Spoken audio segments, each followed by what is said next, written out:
Hello, everyone, and welcome to the second of our Best Books of 2023 podcasts, when I'm joined once again by Publishing Scotland's Vikki Reilly. Hello, Vikki. Hello. And we covered fiction in part one. You can go away and listen to that now. As usual, we went on far too long, so we have put crime fiction into this part. So let's start with crime before we move on to other things. I've got 5 books I want to talk about. I could have talked about so many more, because I think when we started doing these podcasts, I wasn't really reading a lot of crime, and now, man alive, you know, I was lucky enough to do some podcasts with Bloody Scotland this year, and with a lot of other crime writers. I'm really fully immersed in the world. Tartan Noir has taken me. Yeah, and well, I see. I do make the decision to not get too like, I have to consciously sort of say, I will read some crime fiction, but I want to read other things too, because you could read nothing but Scottish crime fiction and it would keep you going all year. Definitely, absolutely right. I mean, and you said, I think last year, that you listened to a lot of it. So it's often audio books for you. And I've taken you up on it. I listened to the new Ambrose Parry, for instance. That was one I wrote, Yeah, those are good on audiobooks. I've listened to the first one, I've not actually listened to as many audiobooks this year as I did last year, just because I know a lot of people say one of the good things about audiobooks is you can listen to it while you're doing other things, like washing the dishes or whatever. I can't do that because I just can't. I have to just decide to lie down and listen to it, just because otherwise I just might as well read a book if that's I know, but sometimes, because I get headaches a lot. I've always been a headache sufferer, so sometimes you didn't want to read, so it's good to just listen to books. And it is a good way of doing it. I love my audio drama. I'm a big fan, and you know, I've listened to a lot more over the last few years, definitely. But the first one I want to talk about, someone who had 2 books out this year, is Douglas Skelton. So mainstay. Yeah, absolute mainstay. He continued his Rebecca Connolly series of novels set up in Inverness, and that was a bit weird and otherworldly as well, and a bit culty and everything. But it was good. That's the thing, because the truth is, you know, a lot of murders don't actually really happen in the Highlands and Islands, so maybe there has to sort of be added a sort of supernatural element to make it feel like, I don't know, more sort of folky gothic rather than pure crime. Well, the latest, I don't know if you watch Shetland on the telly, but the latest... I don't, I've always meant to, and I've just never got round to it. I think you would like it. Anyway, that's by the way. Douglas's other series at the moment is, well, this one's called A Thief's Justice, and it's Honourable Thief was the first one. Historical swashbuckling. Your buckles are well and truly swashed. And, you know, we've said this before on the podcast, I have such admiration for Douglas, because he manages to write in all sorts of different styles. You know, he can do kind of a play on the crime scene, as he did, oh gosh, I've forgotten the name of the books. The Janus Run? No, the Janus Run is a brilliant stand-alone one, which I still think should be made into a film. No, the ones he did before that, for Sarah Band. Dead Men. Yeah, but they were all kind of Gumshoe, Private Eye, Glasgow. So, you know, those kind of things. He's done straight up crime stuff in the past. The Rebecca Connolly, who's a journalist, they're a great series of books. But I do love these with Flynn, I think is the main character's name. Is that right? What time is it set again? What century? Flint. And it's set in, oh gosh, now you're asking me. 18th century London. Right, okay. So, you know, it's a lot. And in the first one, they went up to Scotland as well, and up to Edinburgh. Excuse me, published by Canello. Yeah, they do a lot of, they're a very big commercial fiction imprint. They do a lot of digital first, so a lot of it's done in ebook first, or that's certainly how they started anyway. But if you like a crime novel but set in the past, and you like your kind of Stevenson and that kind of style of writing, then that's definitely for you. A Thief's Justice. Do you know, I've made it my mission to get into Dorothy Dunnett, Yeah. Because Marion at my work, who is the CEO of Publishing Scotland, she loves Dorothy Dunnett. She thinks she is like a truly like underappreciated writer in Scotland. And so she sent me home this year saying, right, read the first page of the first Lemond book and tell me you don't love it. And honestly, what I did, I read the first page and I was just like, oh my God, I have to read the whole book. So That's a writer I know the name and I've never even thought to go and check out. So I will. well, I'll let you know how it goes. Right, excellent. No, that's a name to write down. Well, I know it, but to make sure I do investigate further. Have you got a crime book that you'd like to? Yeah, well, speaking of historical crime, Yes. I because I could have put this in our historical fiction bit in the previous podcast, but I've decided to keep it to crime. I'm going to choose The Maiden by Kate Foster because this was shortlisted for. Oh wait, or did it win? No, did it win the debut? I think it might have won the debut. While you talk about it, let me check. Because it was shortlisted for the overall prize as well. Oh, I might be getting mixed up. Anyway, it's brilliant, and I was really glad to get it to see that it got recognition at the Bloody Scotland prizes. Scotland, yeah. Yeah, I mean it's based on a true story. So Christian, I mean I'd never heard the story, even though it's part of Edinburgh history. So Lady Christian Nimmo, she again uptight middle class woman who just goes a little bit mad and has this affair with her horrifically disgusting but charismatic great uncle, can't remember, and she ended up killed, or did she? This is the thing. She ended up going to jail and getting executed for his murder. And so it was a huge scandal at the time because she was a very well-to-do lady and he was a very well-to-do man, and well-to-do ladies just do not do that kind of thing of murdering men. And so that's all true. But what Kate Foster does is she tells the story through Christian Nimmo's perspective, but she also tells it through the perspective of a sex worker from that period. What century is this again? 1679. So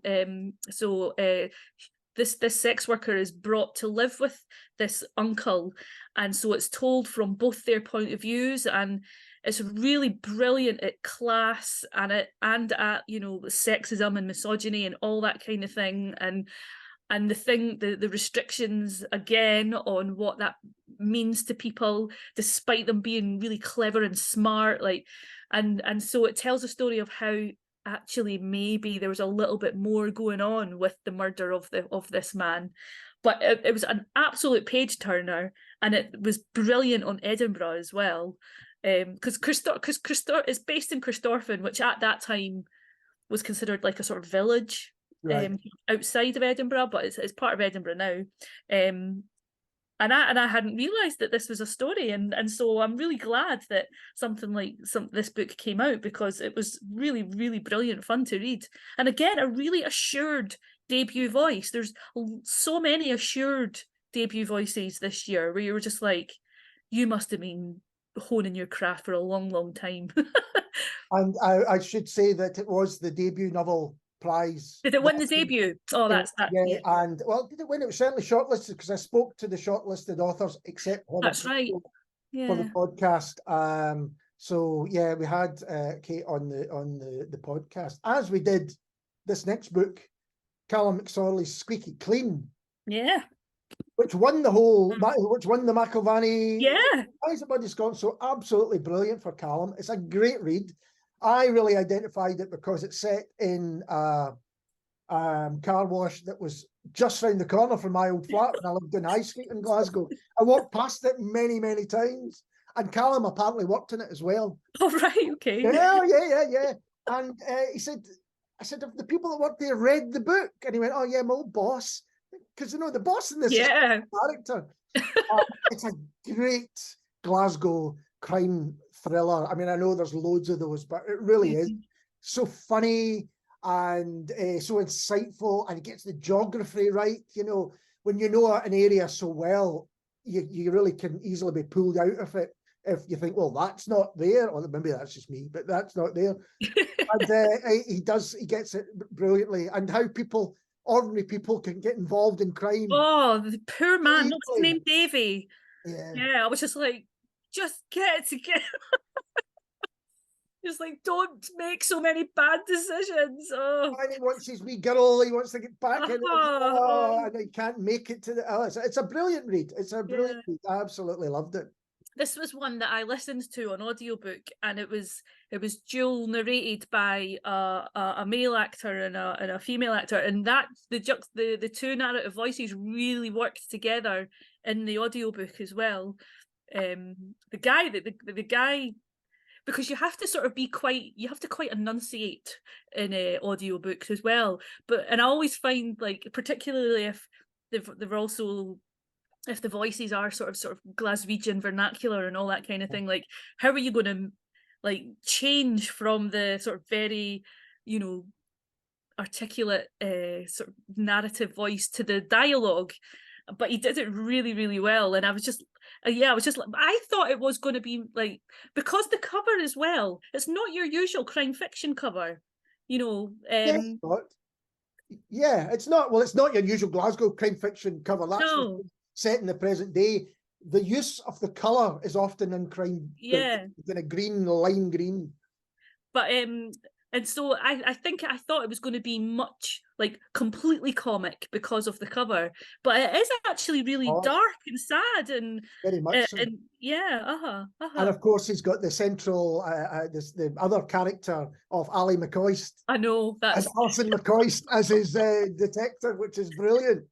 So I am wondering if, you know, like, if they see that Ali McCoist is a character in this, will they just no buy it on principle with their Celtic fans? I wonder. I think Coisty might be one of the few figures that crosses the divide. I might be wrong about that. So have you got another crime one that you would like to chat about? I don't have it with me, because I actually lent a lot of books out to folk and I've not got them back yet. So I've not got it with me, but it's another one that was shortlisted for the McIlvanney, which is Cast a Cold Eye by Robbie Morrison. Yeah, I've read both of the McDade and I forgot. Got it here. McDade and who's the other?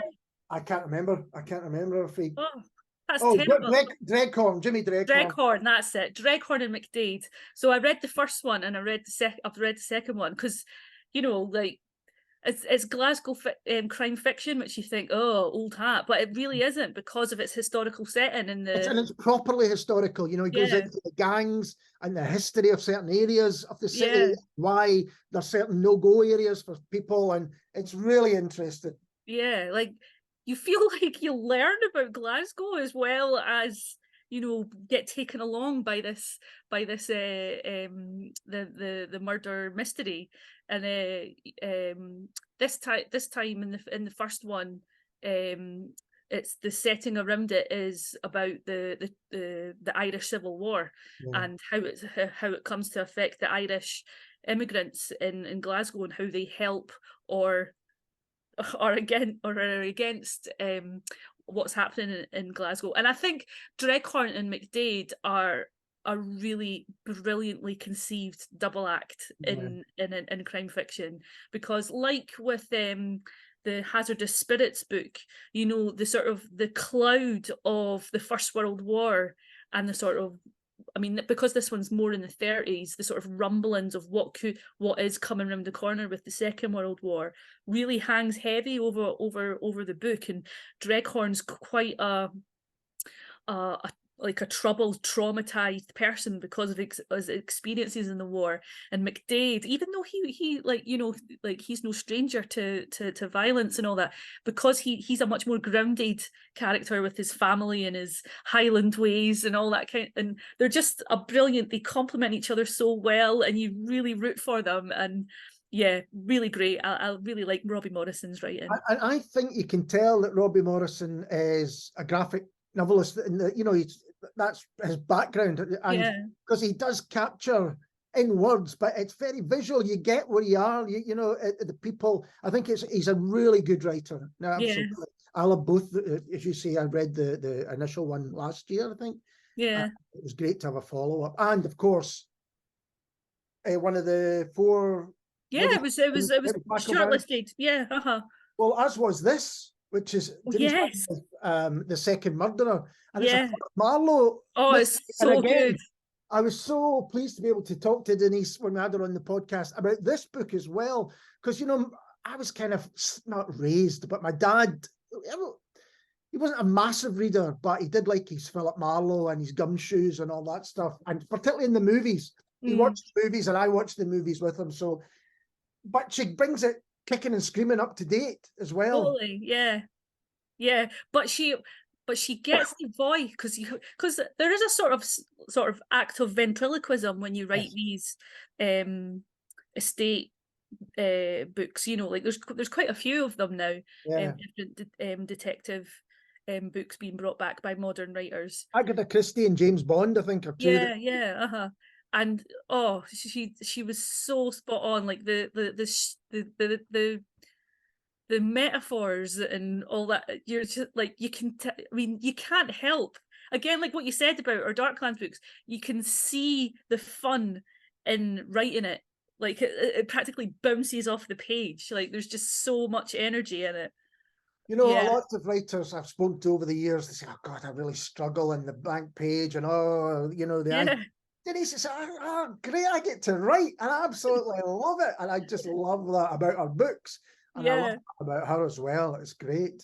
And this again was on the shortlist for it shows you how well Callum did with Squid Game, that he's beaten these. I think Craig Russell was the 4th. Yeah, well, I mean, he's won it a squillion billion times. He's an old hand at that, exactly. Yeah. He'll not have room on the shelf anymore.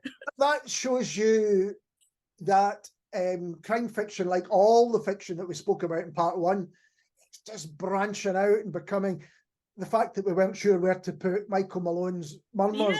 It's crossover and it's breaking genres. It's the Scottish jazz of Scottish writing, crime fiction. It's breaking genres and boundaries, and I like it a lot. Talking of which, actually, here's a writer who we thought we knew, and then he did the Kinloch series of books and went, oh, this is interesting. It's Denzel Myrick's latest. Oh yeah, he's this is his new series, isn't it? Murder at Holly House. And had you heard the term cozy crime? Yeah, oh yeah. That's been about for a while. Yeah, that's a very recognised genre. And is that Richard Osman's fault? No, it was before. It was way before Richard Osman. Yeah, I mean, he's certainly made it like massive. Yeah. Over the last couple of years, but no, like, I mean, if you're, I referred to Alexander McCall Smith actually earlier this year in a presentation that I did as like the OG of cozy crime.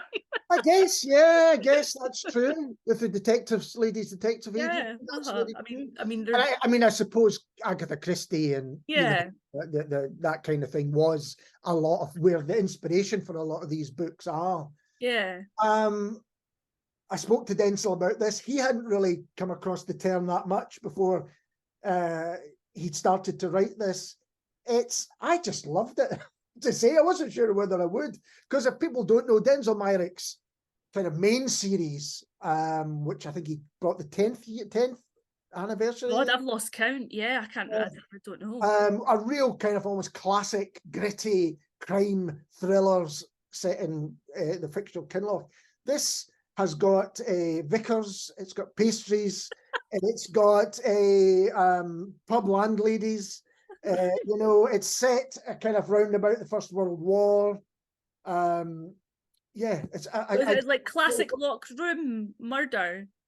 Yeah, well, I mean, not just that. There's let me get the quote. Santa Claus appears to have got it terribly wrong this year. That's a quote from one of the characters when they find a dead body in the chimney. Oh dear.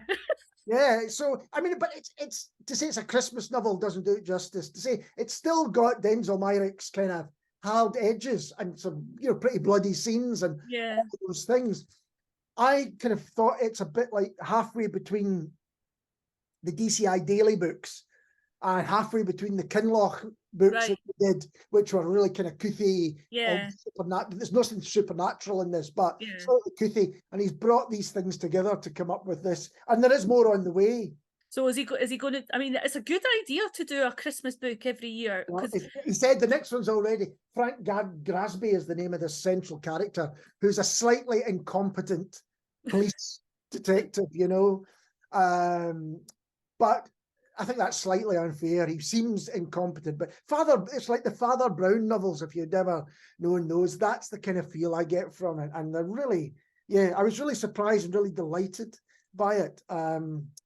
Yeah, I mean, Richard Osman has really sort of, because maybe cozy crime was considered a genre that maybe older people read. Yes, whereas Richard Osman has sort of made it everybody reads more, it. And do you know, like, have you heard of Myrtle? So, so Myrtle is the latest sort of puzzle craze at the moment. You know, like it's like Wordle, but it's a cross between Wordle and Cluedo. So if you go on the website like every day, and there's books for this as well, and you get given clues as to the perpetrator, the weapon, and the room, and you have to sort of it's kind of like you have to eliminate every sort of thing with crosses and ticks and solve the puzzle. So I mean that is totally taken off as well. That's like a huge trend. So we might see a lot more cozy crime. Well, I think it's definitely here to stay. Foreseeable. And the last one I wanted to mention out of the 5, I could have mentioned so many others. There was some great crime books which came out this year, but it's the latest. Probably my favourite crime series that's ongoing at the moment is Alan Park's To Die in June. Set in Glasgow. June. June we're up to. I know. Can you believe it? I don't think he can believe it, to be perfectly honest. Detective Harry McCoy. It just captures the grittiness of Glasgow in the kind of 70s. I think he's still in the 70s. And you've got the character of Cooper, who's a really kind of complex, James Dean obsessed bad guy. It's, if you like your crime novels uncomplicated, then these ones are great examples. Because he's quite self-effacing as well, and I think he deserves to be like one of the best. I think he deserves to be put in with like your Ian Rankins and your Val McDermidds and definitely. The Harry McCoy series thrillers are among the very best. I've read a lot of the series of books. And they're just great. It's the one you're really looking forward to. The next one, you're almost willing the year, the 12 months away. When's July? When's it? Because I had a look at the Canongate catalogue for 2024 and it wasn't in it, but that's because we're getting to the second half of the year now. So he's going to be in the autumn catalogue instead. So let's move on from crime to poetry. And I think both of us are probably not read. I say this every year, I don't read enough poetry. No, I know. Bad, as they say, but I did read a few things this year which really stood out. What about you? Yes, I'll mention 2. Before we do that. Oh, right, okay. Crime novel of the year, or crime book of the year for you. Oh, yes. Oh, what did I say? No, you didn't say. Was it? It's very close, but I will go for The Maiden. Yes, I think Second Murderer, close second. I am going to go for Callum McSorley's Squeaky Clean. If it's good enough for the McIlvanney Prize, it's good enough for me to say what a great fair point. Right, sorry about that. My mind's everywhere. It's okay. Poetry, you were going to say. So, as I thought I'd mention this one first of all. This is Billy Letford's latest collection from Our Own Fire. It's a little bit different from your usual poetry collections because it tells a story. It's not each poem is not just its own single thing. It like sort of keeps the story going. So we're in the end times. We're in a very dystopian future where, well, there's this sort of working class family and friends of family that are sort of running into the wilderness to try and survive the sort of death of society. And it's about how they maintain themselves, their health, and particularly their humor and their spirits alive. And like Billy Letford's poems always, they seem to tell like simple truths in such a brilliant way, and for a subject matter which is dark and you know, you don't really want to contemplate it too much, there's a strange hope in it because of because of what the human spirit is capable of. And yet, you know, the ending is quite dark, and it does sort of leave you thinking, I'm like not really sure if they're all going to survive this, because something really quite like bad happens at the end. But at the same time, there's just this hint. There's always this hint that we're going to get through it and we can get ourselves through it together. And I just love Billy Letford's work, and I think it's really interesting. Yeah, it's interesting that he's trying something new with like sort of more narrative poems. Great to have new stuff from Billy Letford, because it's been a while, and yeah, he's one of the best, I think. I'm going to talk a little bit about the year with speculative books. Always interesting releases. Here's one that Sam Small himself has done, just a half though, because the other side is Jack Macmillan. James Roberts' Fragments. I mean, if you don't know speculative, are you a subscriber to? I am. You can tell I'm a subscriber, and these come through. So I get a lot of my poetry through speculative books. I did a podcast for hopefully a new series of podcasts with Glad Radio with Sam Small. It's taken its while to get going, Glad Radio, but we're promised that there will be stuff up soon. So there should be other interviews coming up with that. It's called Wrapped Up in Books. You can find it at Glad Radio. But the actual interview with Sam was about this time last year, so it's taken it took a long time to get going for all sorts of reasons. But it's interesting to talk to him about speculative books. You can subscribe, and every month you'll get a new. It's a really interesting model. They kind of eschew like the sort of normal trade route where, I mean, you can buy the odd speculative book in a bookshop, mainly an independent bookshop, but generally they really it's like subscriber only, and that's who they sell to. And I just think it's a really lovely thing that they do. It's a little similar to what 404 Inc. do with their series of the Inklings. Inklings, you know, where you can subscribe to them and get them, which again have become really good books. Yeah, and there's more to come in the 2024 as well. Yeah, absolutely. Another collection I wanted to mention was Andrew Gregg. I love Andrew Gregg's writing. Later, I'm just checking, it did come out this year, and maybe was it this year? It might have been this year. Let me just check. No, do you know when this came out? I must have just bought it this year, 2020. I was kind of like, yeah, I know that book, but it's worth checking if you know. I just love Andrew Gregg's poetry so much that I clearly bought a copy this year, thinking it was brand new.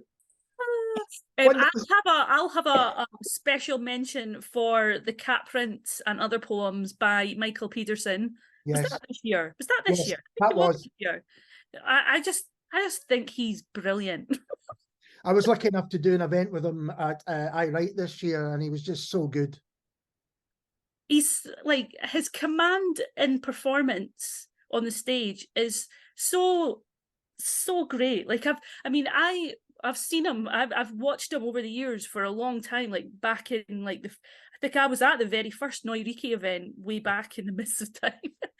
And I went to a few of his events this year, and I actually saw him on Tuesday night at the Queen's Hall. He was doing an event with Nicola Sturgeon, Val McDermid, Holly McNice, and Andres Norderica, and like he's so good. Like this year when I've seen him, I keep thinking about Billy Connolly.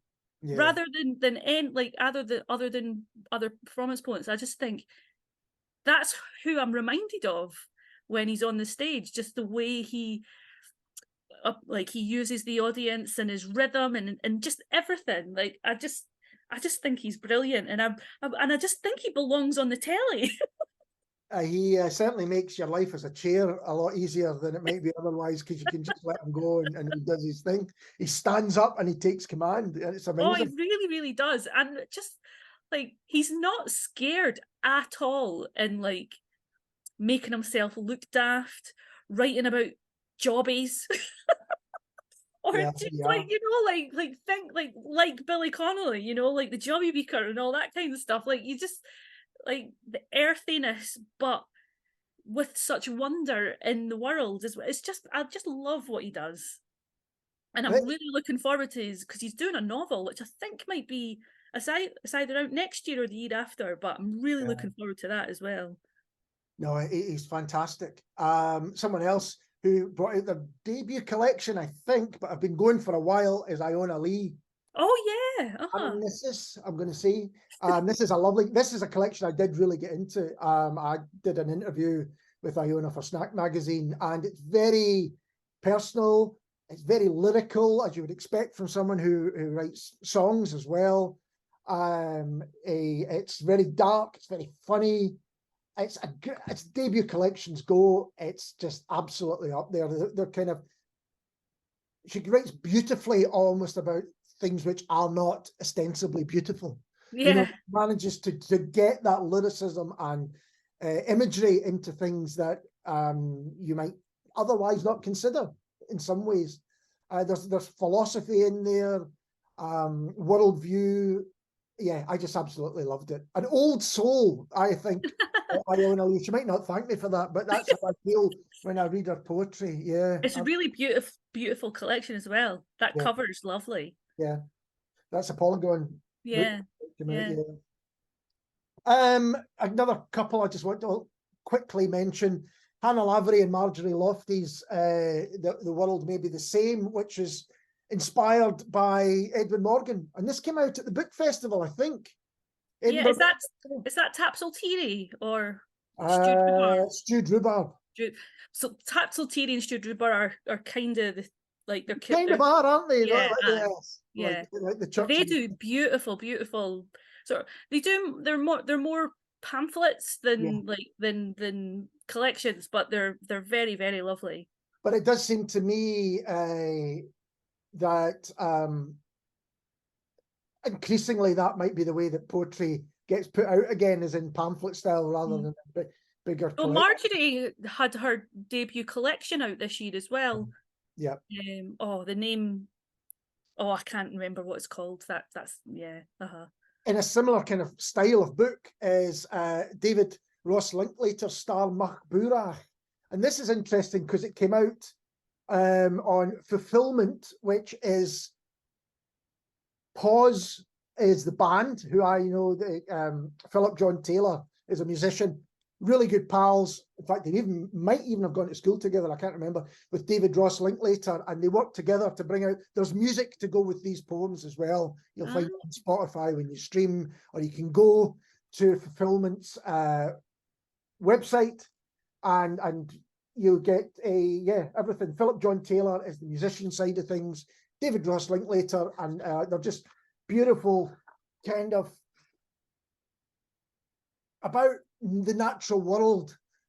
I can't remember what Star Machburach is now, but things about the natural world in the north of Scotland, put it that way. That's really reflecting, and they're beautiful. They're absolutely beautiful. Worth checking with the music, I would say. Cool. Great. I just quickly looked up Marjorie Lofty's. It's called The Wrong Person to Ask. Right. Okay.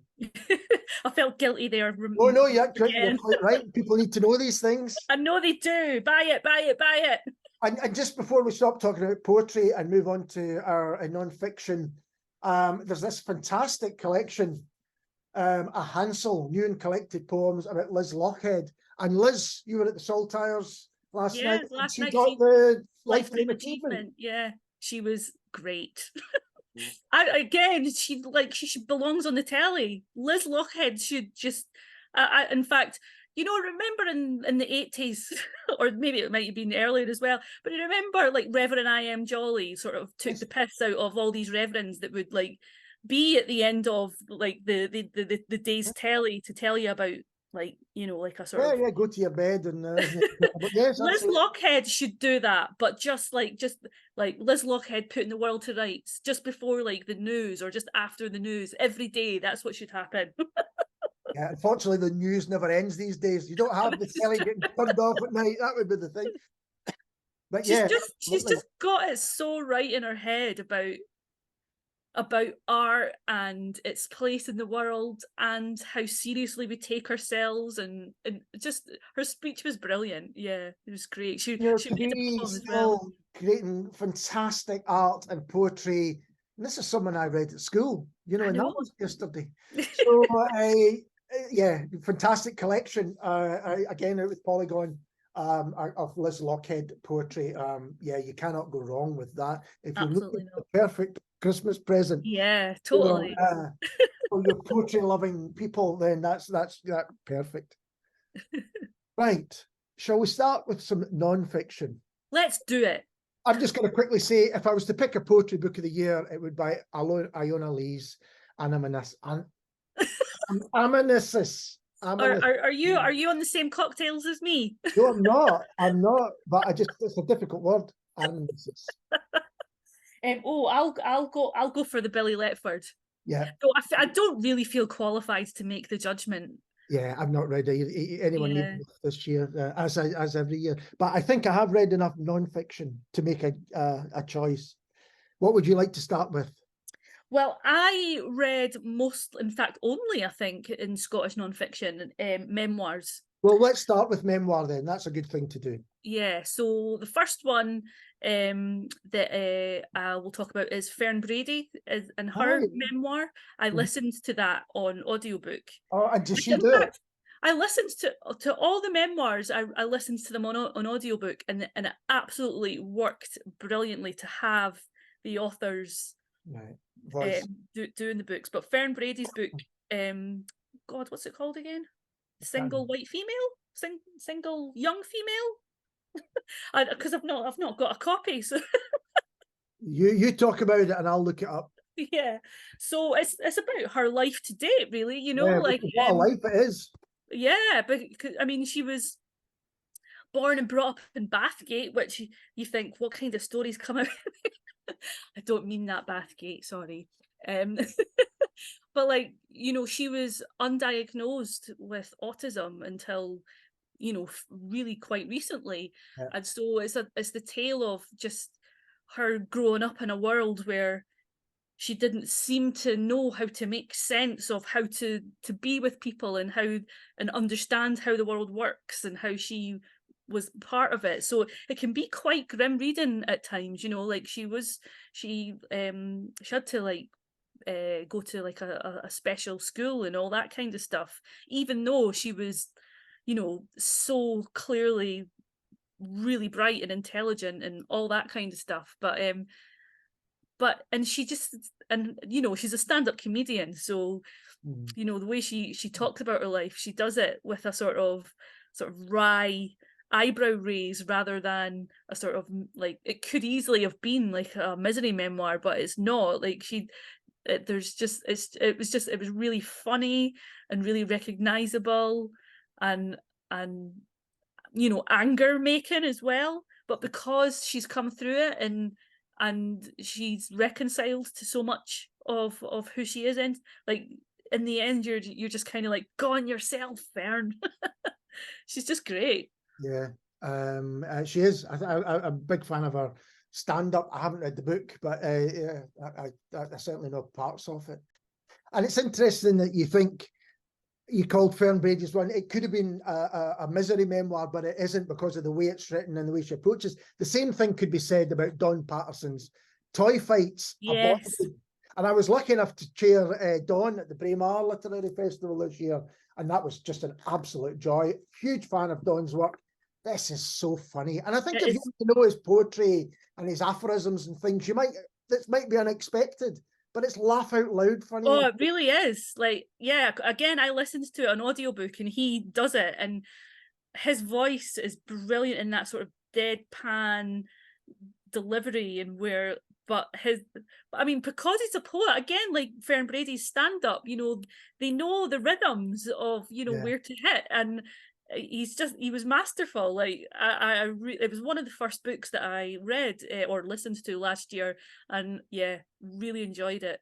There's a section on sweets. There's a chapter on sweets, but a section on tablet that just had me. I had to read it out to my mum when we were up in Braemar at the time. I just listened to this, and it's so true and so funny, and it just, the whole book is like that. A tough childhood, and a particularly tough teenage years, moving on to the later years. Wow, though, just great to hear. What a storyteller he turns out to be. Really is. Storyteller. And brilliant righteous anger as well. Yeah, absolutely. About poverty, about the way poor people are forgotten and just left to. He never takes it lightly at all, but he does it with, as you say, a righteous anger. But you talked about Michael Pedersen and the Billy Connolly aspect. There is a touch of that about. I get that. Yeah, It's a great book about Dundee as well. Two those, but it really is. It captures Dundee at that time brilliantly. Yeah. So I think Billy Connolly not. No, I'm getting mixed up.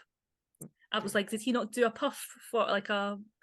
But he did it for another memoir of a writer, which is Carl McDougall's memoir, a boyhood memoir. And this, you say what you thought about it. Well, see, I've not actually got around to reading it yet, and I think you would say more beautiful things about Carl McDougall than me. So, because he means a lot to. He does mean a lot to me, yeah, absolutely. And I've told the story so many times, people will be bored to death about it. But I saw Carol reading at Stirling University in 1985, 86, and it changed my life, because here was this man who sounded like me and my family and my friends reading his own writing, and that had just never really happened before. When you saw Connolly, you knew you could tell stories. Yeah. You knew you could get up and have a laugh. But here was this serious. And so to read more about this, quite a private man. So he passed away, earlier in the year. And I think I talked to David Manderson about this. We think this was going to be maybe the first of a few memoirs. There's another Don Patterson, I should say, that there will be more of that. Oh, yes.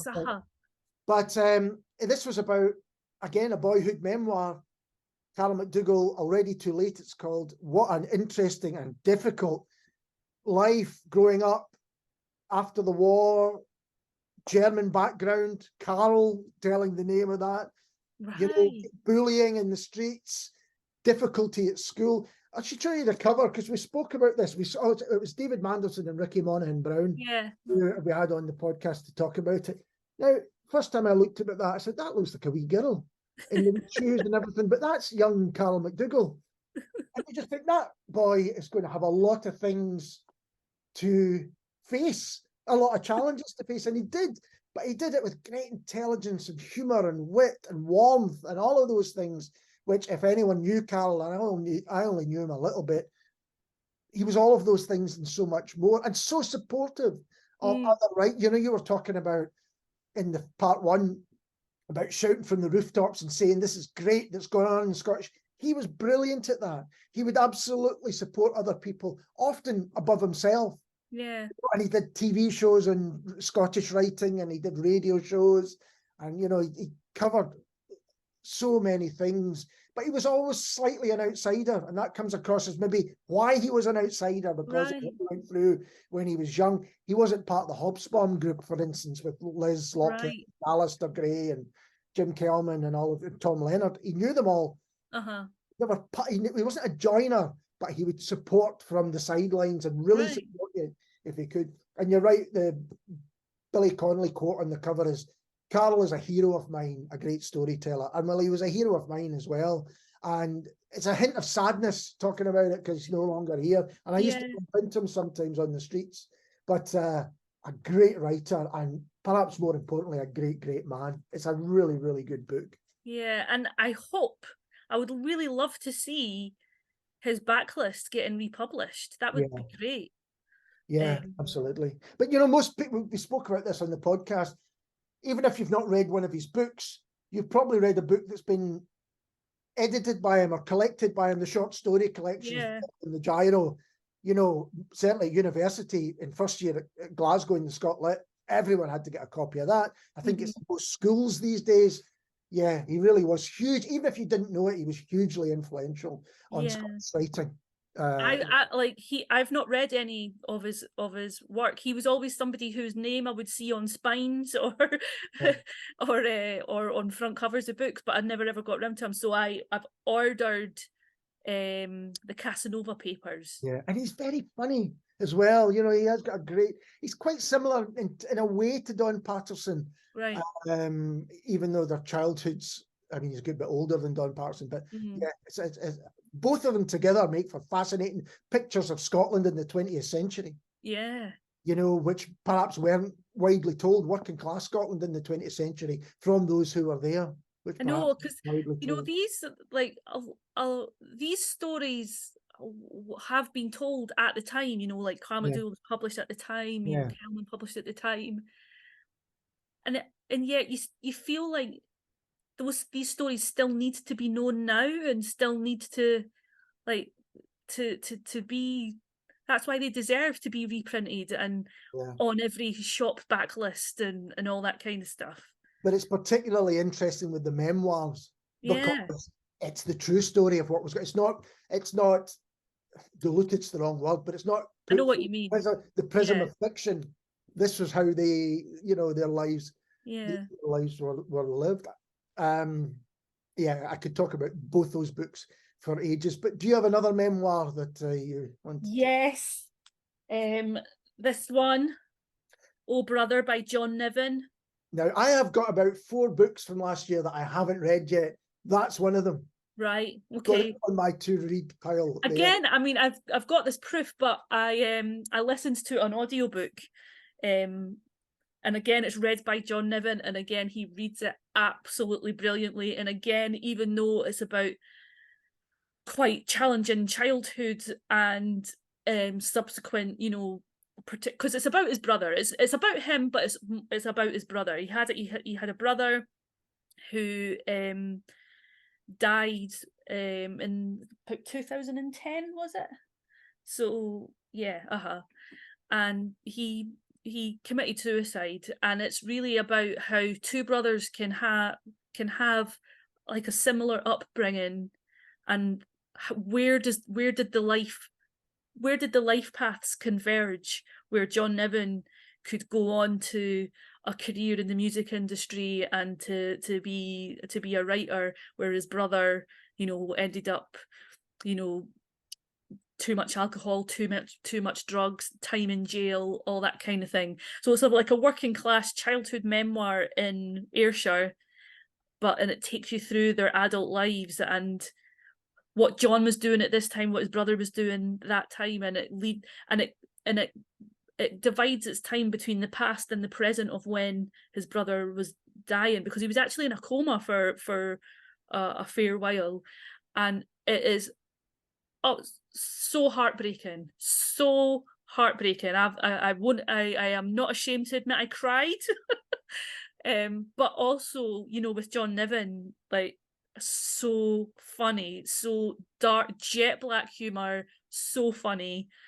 Absolutely brilliant. And just the whole time, I know, like, John's trying to make sense of what happened for himself, and in some ways you kind of get a sort of feeling of guilt from him throughout the book, but the whole time I was just thinking about his mum and all the mums that have these troubled sons in their life it was heartrending, but brilliant as well. Yeah, I think John Niven's a bit of an underrated writer myself. You know, I think some people think, oh, it's all shock and awe.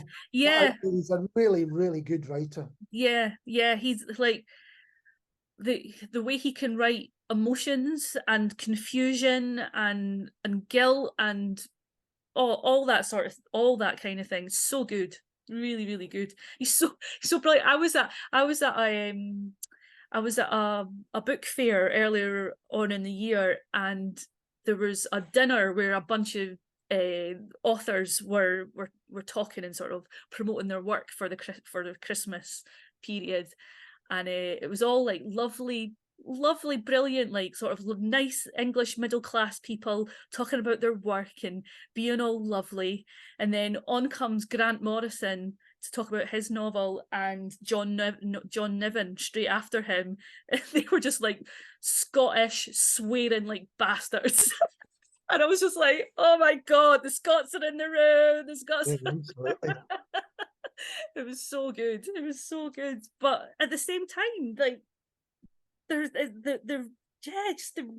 just brilliant books. And I didn't mention the Grant Morrison book, but I did. He's written a novel this year called Luda, which is crime fiction, and it's set in the world of drag and sort of drugs, and it's very dreamy and hallucinatory and all that kind of thing as well. So he was talking about that book, and that's what. Did you listen to that on audiobook?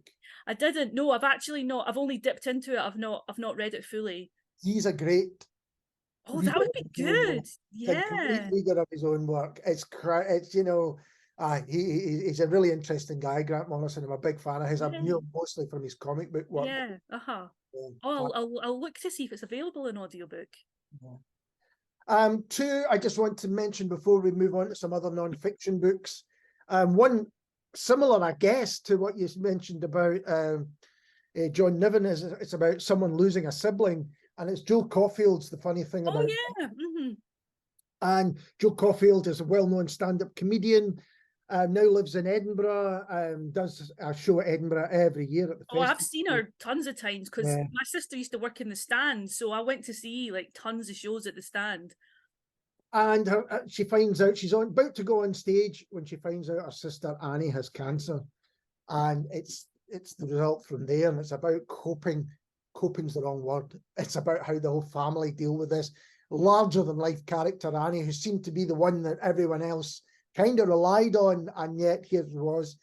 It like you were talking about John Niven's. It's absolutely heartbreaking, but there is humor, and it's in the memories. It's in the memories of how they were. Lovely picture on the cover for those who can't see it, of Joe and her sister, close, really close sisters. Doesn't hide away from the tragedy that it is, and the difficulty and all those things. But the honesty actually takes you through it, because you're absolutely aware that this is a difficult story to tell, but it's done in a way I think only Joe Caulfield could do it. And the other one, which has probably dropped the most names, is Billy Sloane's One Love. Oh, right, okay. Stories from the Stars. Now, if you don't know Billy Sloane, then you probably don't like music.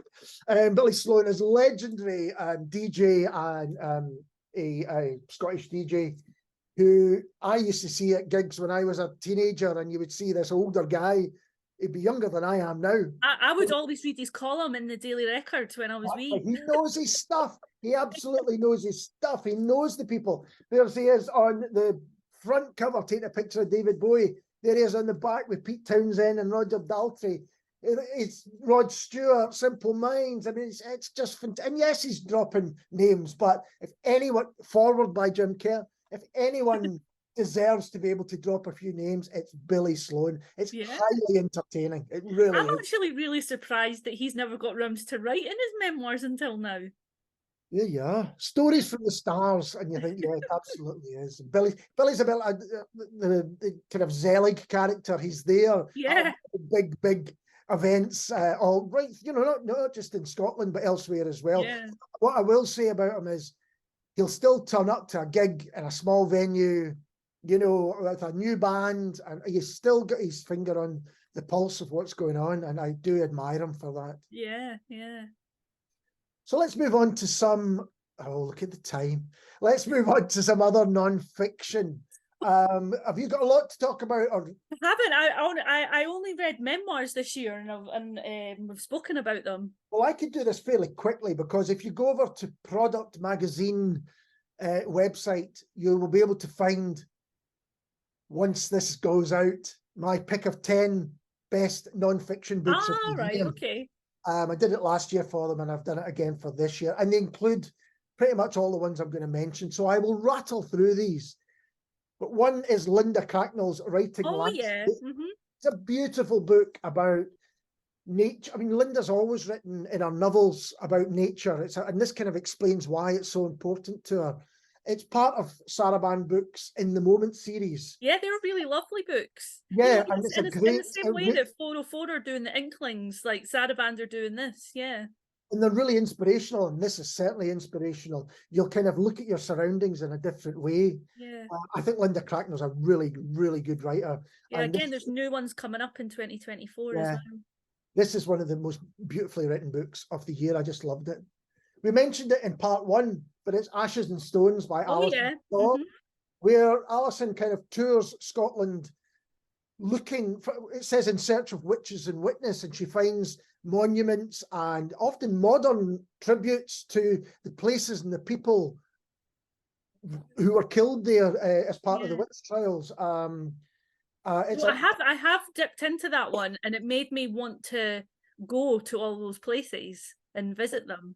It is a kind of pilgrimage around Scotland. And Alison's American, so she comes over, so it's a kind of outside eye in these things as well. Absolutely fascinating read. And it's a quote on the cover from this next person, Peter Ross. Ah, it wouldn't be a end of year best of podcast without us talking about Peter Ross.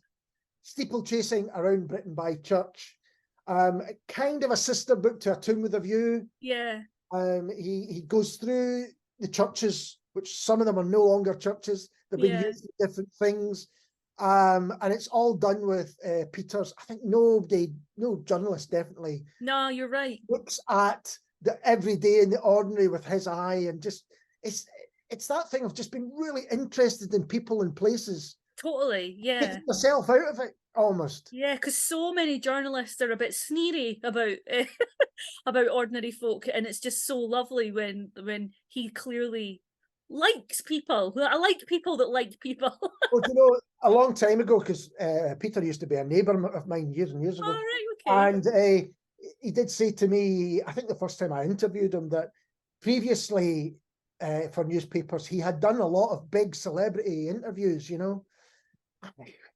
No, it wasn't for him. Yeah. He'd be much happier talking to someone who's doing some kind of paganistic ritual in a cemetery, you know, or whatever it might be. And it makes for such more interesting reading.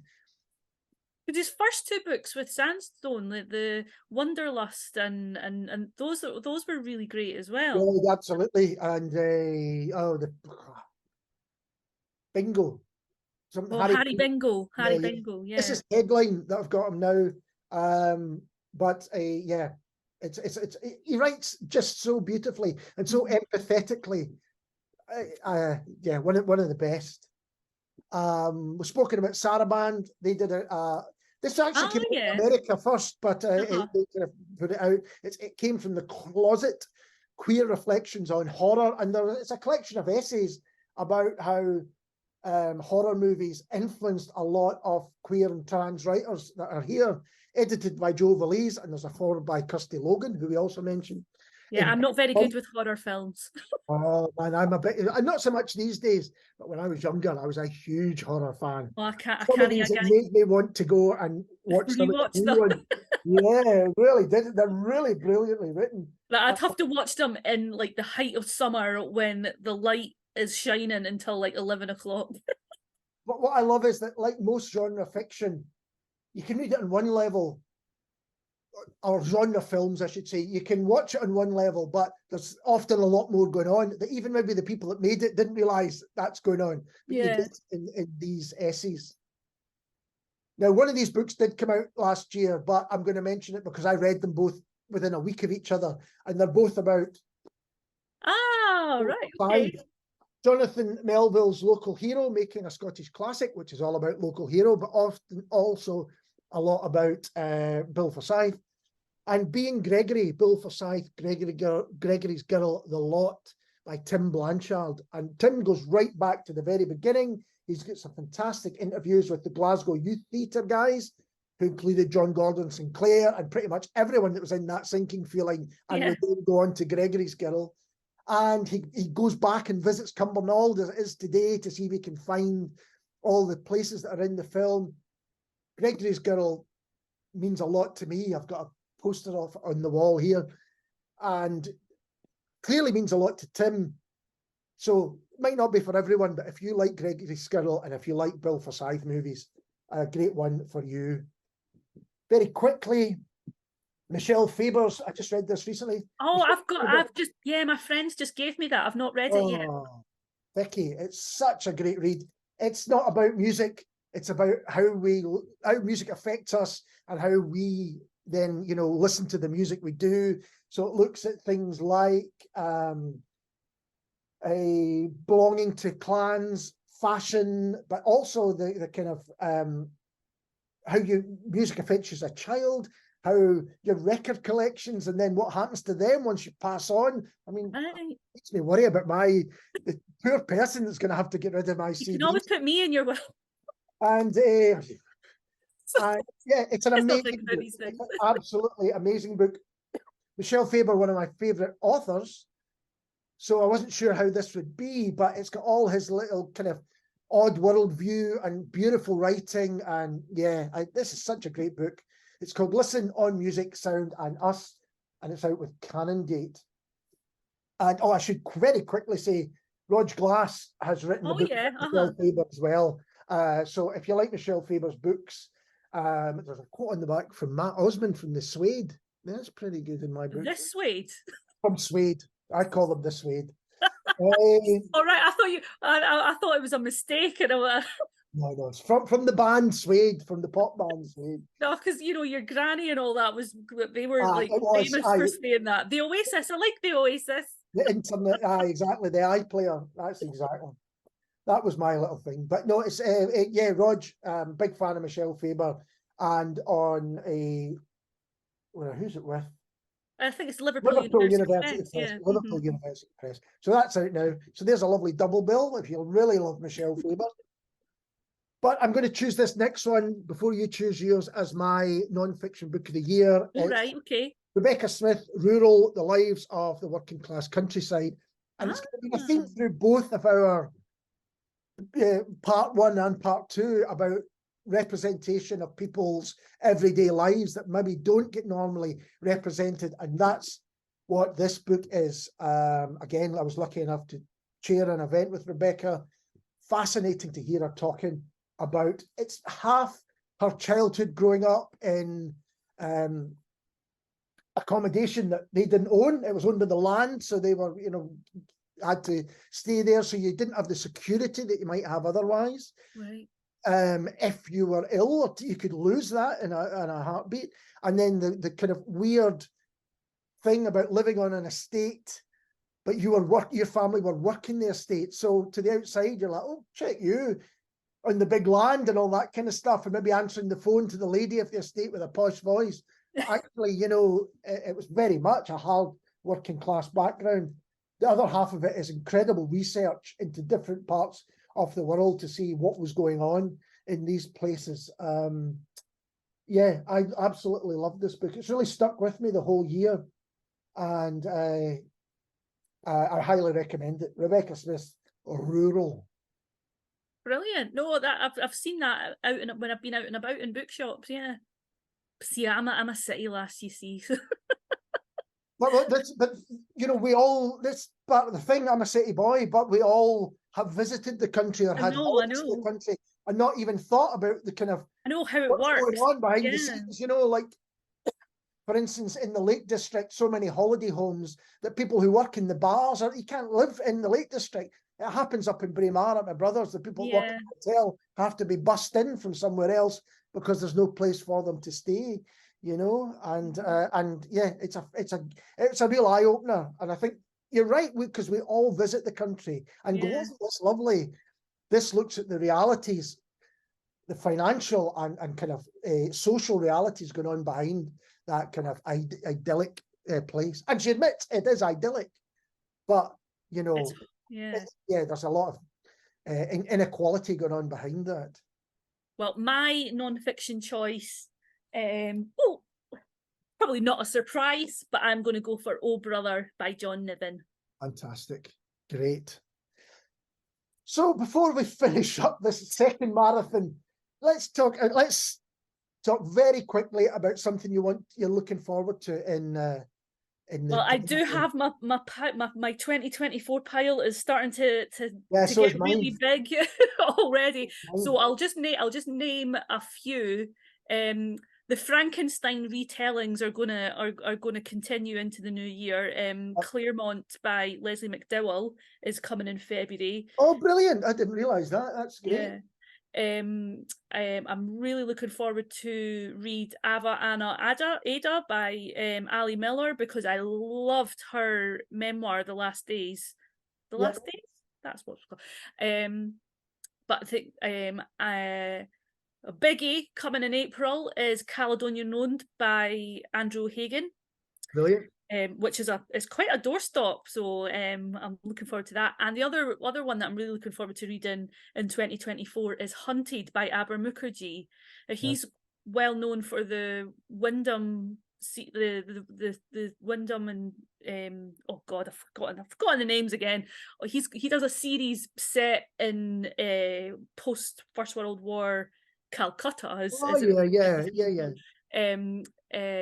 But he's leaving that behind, and he's doing a standalone crime fiction book next year, and it looks really, really good. So those are the sort of four that I'm really looking forward to.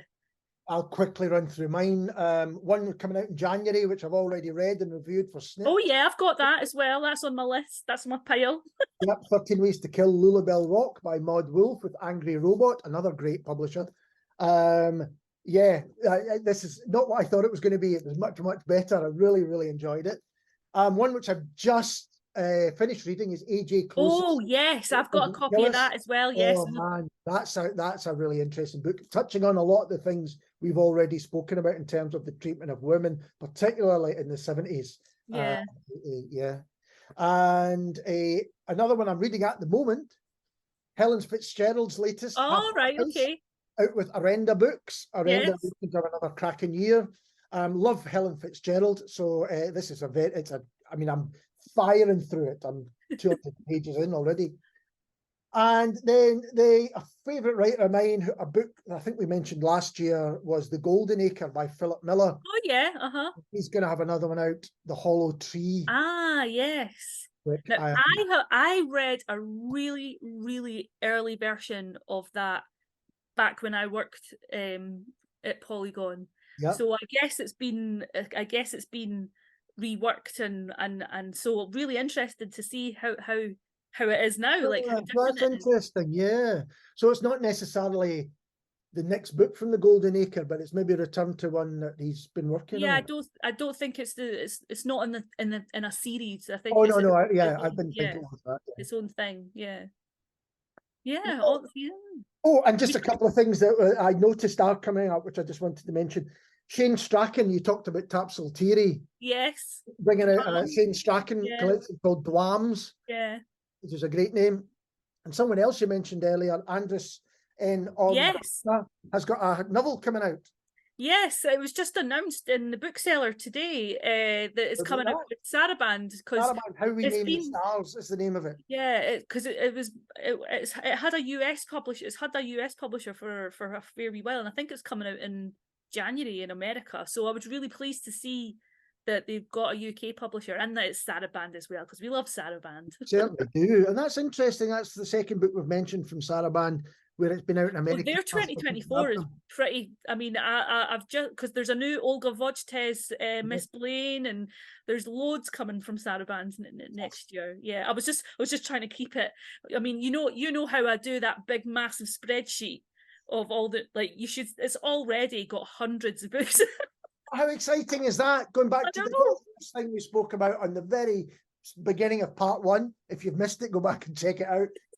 So, yes, there are difficulties, and we know there are difficulties, and we wouldn't try and pretend otherwise, but there's so much to celebrate and say, wow, these great things are happening, and these great writers are publishing great books, and long across so many genres. Like anybody that says that Scottish writing has got a particular character now where it's just about, you know, drunk men in cities, you're just like, no, it really isn't. The last time I read about a drunk man in a city. I know.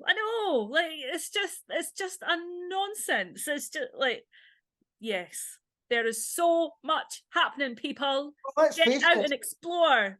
We could talk for pretty much 3 hours about it if there wasn't a lot going on, and we could have talked for much longer, as ever. Well, I was really worried. I was like, I didn't remember anything. My brain stopped working. I was like, I'm not going to be able to say anything.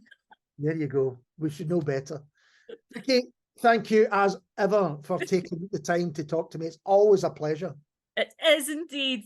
Thank you. And we'll be back soon with the next Best of 2023 podcast.